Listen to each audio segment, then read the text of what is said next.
Hello दोस्तों, कैसे हो आप सभी। आई होप आप सभी बहुत अच्छे होंगे। तो दोस्तों, हम लोग आज देखेंगे पदखंड के 5वें चैप्टर को। ठीक है, और 5वां चैप्टर का नाम क्या है? कवित। अभी तक हम लोगों ने गद्यखंड कंप्लीट कर लिया है और पदखंड में भी 4 चैप्टर का सारांश को अभी तक कंप्लीट कर लिए हैं। ठीक है दोस्तों, तो आप लोग अगर नहीं देखे हैं तो उसे जा कर के एक बार ज़रूर देख लें।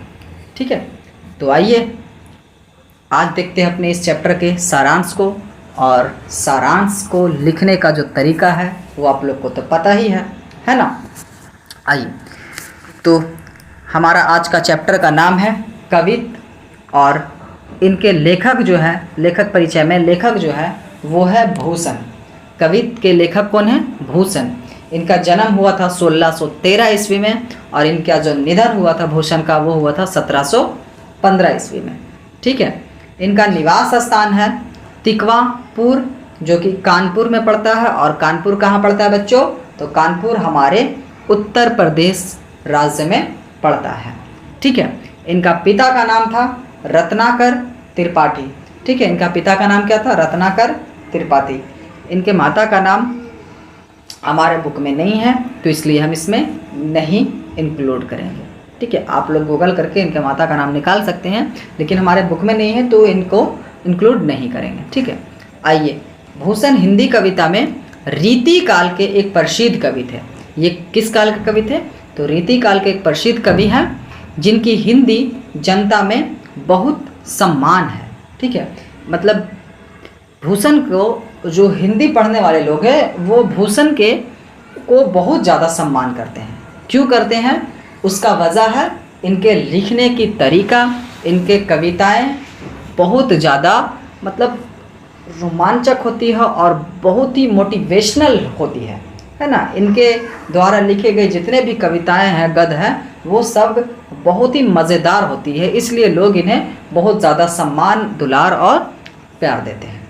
ठीक है, आइए, कवित का जो छंद है इसके सारांश को देखते हैं।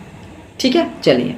यह छंद शिवराज की वीरता, पराक्रम और शौर्य का बखान कर रहा है।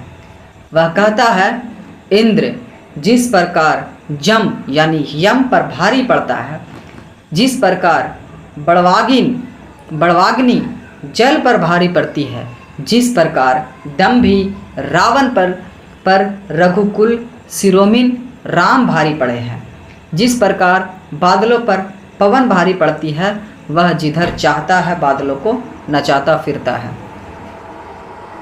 जिस प्रकार कामदेव पर शिव भारी पड़ता है, उसी प्रकार शत्रु दल पर शिवाजी भारी पड़ रहे हैं।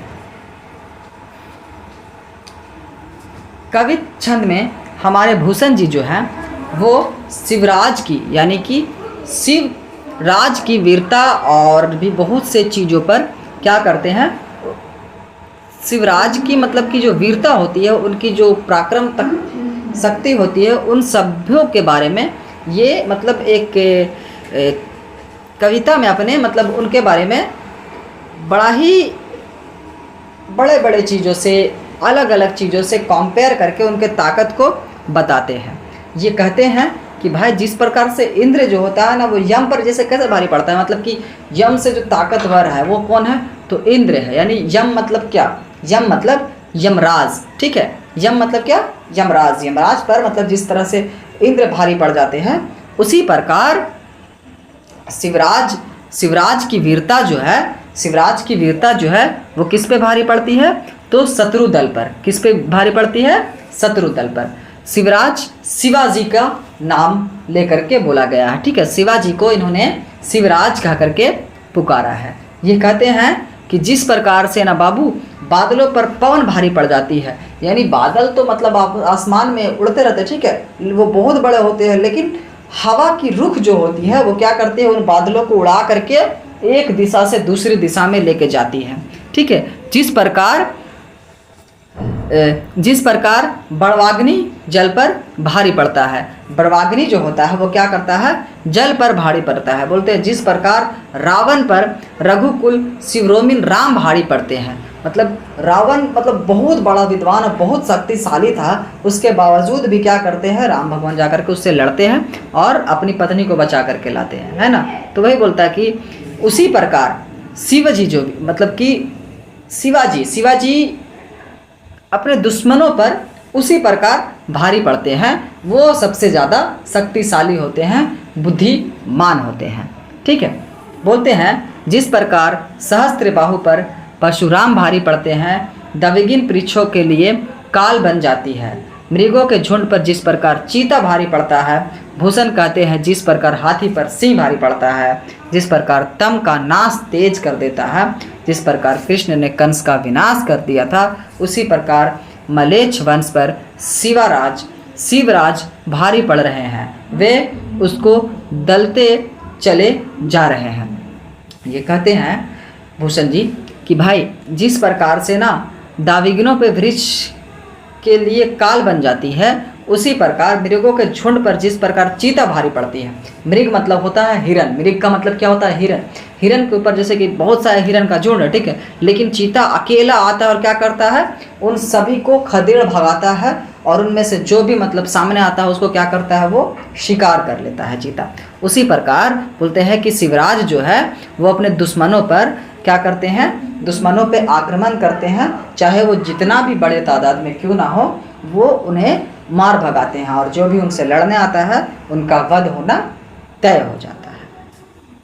ठीक है, ये बोलते हैं भूषण का कहना है कि छत्रसाल की म्यान से निकली तलवार सूर्य की प्रखर शिखा के समान प्रखर है।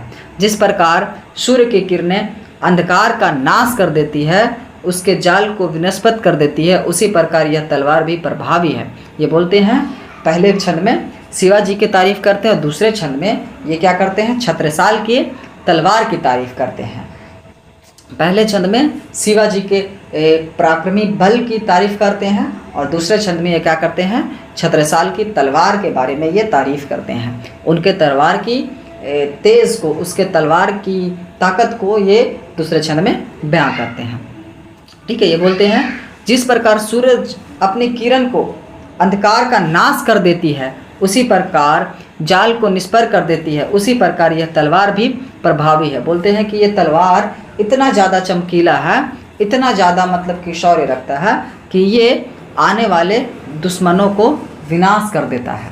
ठीक है, इतना तेज है कि इसके तेज धार से कोई भी नहीं बच पाता है।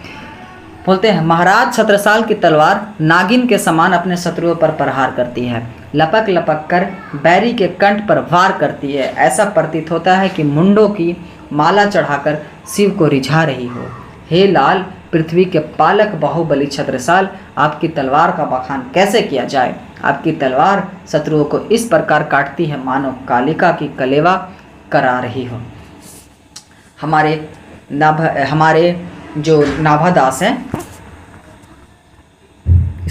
हमारे जो भूषण जी हैं, वो बोलते हैं कि छत्रसाल की जो तलवार है वो नागिन के जैसे है। नागिन जिस तरह से इतराती हुई अपने शिकार को शिकार करती है, उसी तरह से हमारे छत्रसाल की तलवार भी लहराती है और अपने सामने आने वाले दुश्मनों का वध करती है। इनकी तलवार इतनी तेज है, इतनी ज़्यादा तेज है कि जब ये चलती है तो ऐसे लगता है जैसे मानो लोगों को गाजर मूली की तरह काटते हुए कोई निकल रहा हो।